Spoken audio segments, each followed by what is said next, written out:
To Anju's നാടൻ രുചികൾ. ഇന്ന് നമ്മൾ റെഡിയാക്കാൻ പോകുന്നത് കോളിഫ്ലവറിൻ്റെ ഒരു റെസിപ്പിയാണ്.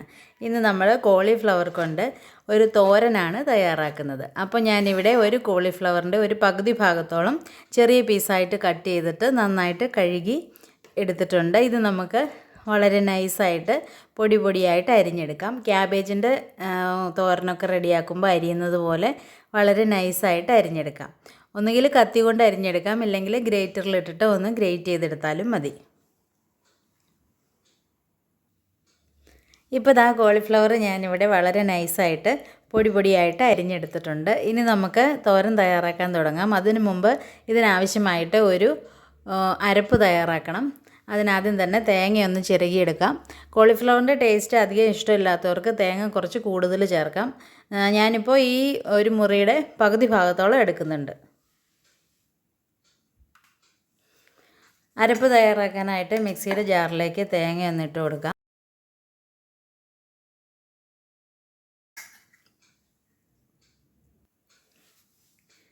ഇനി ഇതിലേക്ക് എരിവിനാവശ്യമായിട്ട് ഒരു പച്ചമുളക് ഇടാം.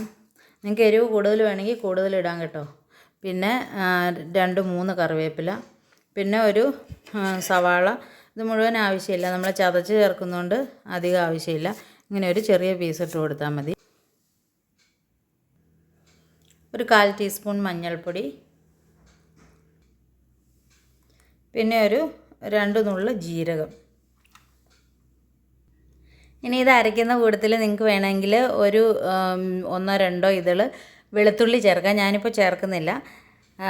അതിൻ്റെ ഫ്ലേവർ ഇഷ്ടമുള്ളവർക്ക് വെളുത്തുള്ളി കൂടി ചേർക്കാം. ഇനി ഇതെല്ലാം കൂടി ചേർത്തിട്ട് നന്നായിട്ടൊന്ന് ക്രഷ് ചെയ്തെടുക്കാം. വല്ലാതെ അങ്ങ് അരയ്ക്കണ്ട, ചെറുതായിട്ടൊന്ന് ചതച്ചെടുത്താൽ മതി. നമ്മൾ പുഴുക്കിനൊക്കെ ചതയ്ക്കുന്ന പോലെ അങ്ങനെ ഒന്ന് ചതച്ചെടുക്കട്ടെ. ഇപ്പോൾ ദാ തേങ്ങയും മറ്റെല്ലാം മിക്സും കൂടി ചേർത്തിട്ട് ഞാൻ ഇതുപോലെ ഒന്ന് ചതച്ചെടുത്തിട്ടുണ്ട്. വെള്ളം ഒട്ടും ചേർത്തിട്ടില്ല. ഇനി നമുക്ക് തോരൻ റെഡിയാക്കാൻ തുടങ്ങാം. ഇനി ഞാൻ പാനൊന്ന് ചൂടാക്കി എടുത്തിട്ടുണ്ട്. അതിലേക്ക് നമുക്ക് 1 ടേബിൾ സ്പൂണോളം വെളിച്ചെണ്ണ ചേർക്കാം. നാടൻ രീതിയിലുള്ള കറിയൊക്കെ റെഡിയാക്കുമ്പോൾ വെളിച്ചെണ്ണയാണ് കൂടുതൽ നല്ലത്. ചൂടായ എണ്ണയിലേക്ക് അര ടീസ്പൂൺ കടുകിട്ടൊന്ന് പൊട്ടിക്കാം. 2 വറ്റൽമുളക് ചേർക്കാം. കുറച്ച് കറിവേപ്പില ചേർക്കാം.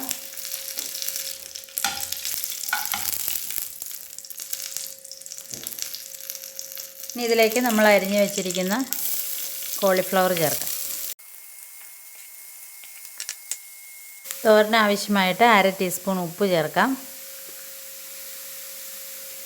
ഇനി ഇതിൻ്റെ കൂടെ തന്നെ നമ്മൾ ചതച്ച് വെച്ചിരിക്കുന്ന തേങ്ങ കൂടി ചേർക്കാം.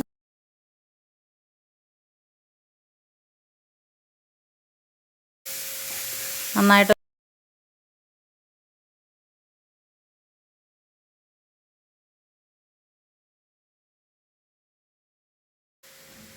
ഒന്ന് മൂടി വയ്ക്കാം. ഇപ്പോൾ ഒരു 2 മിനിറ്റ് കഴിഞ്ഞിട്ടുണ്ട്. നമുക്ക് കറി ഒന്ന് തുറന്ന് നോക്കാം. പിന്നെ വെള്ളമൊന്നും അധികം ചേർക്കാത്തത് കൊണ്ട് അടി പിടിച്ചു പോകാൻ സാധ്യതയുണ്ട്. അതുകൊണ്ട് പെട്ടെന്ന് തന്നെ ഒന്ന് തുറന്ന് നോക്കി ഇളക്കിക്കൊണ്ടിരിക്കണം. ഇപ്പോൾ ഒരു പകുതി വേവായിട്ടുണ്ട്. നമുക്കിതുപോലെ തന്നെ ഒരു 2 മിനിറ്റ് കൂടി ഒന്നുകൂടി മൂടി വെച്ച് വേവിക്കാം.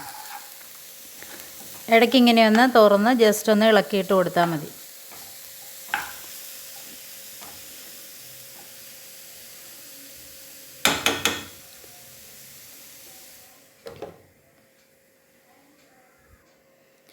ഇപ്പോൾ ഒരു 2 മിനിറ്റ് കൂടി കഴിഞ്ഞിട്ടുണ്ട്. നമുക്കൊന്നുകൂടി കറി ഒന്ന് തുറന്ന് നോക്കാം. ഇപ്പോൾ കോളിഫ്ലവർ നന്നായിട്ട് വെന്തിട്ടുണ്ട്. ഈ ഒരു പാകം മതി. ഇനി ഇത് കുറച്ചുകൂടി ഡ്രൈ ആക്കണമെന്നുണ്ടെങ്കിൽ തുറന്ന് വെച്ചിട്ട് ഒന്ന് ഇളക്കി ഒന്നുകൂടി ഫ്രൈ ചെയ്തെടുത്താൽ മതി.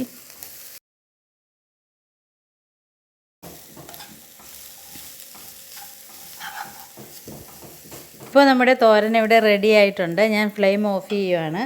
ഇനി നമുക്ക് കുറച്ച് കഴിഞ്ഞ് ഇത് സെർവ് ചെയ്യാം. ഇപ്പോൾ നമ്മുടെ ടേസ്റ്റി കോളിഫ്ലവർ തോരൻ ഇവിടെ തയ്യാറായിട്ടുണ്ട്. ഇത് എല്ലാവരും ട്രൈ ചെയ്ത് നോക്കുക. നിങ്ങളുടെ കമൻസും ഫീഡ്ബാക്കും ഒക്കെ അറിയിക്കുക. Thanks for watching. Thank you.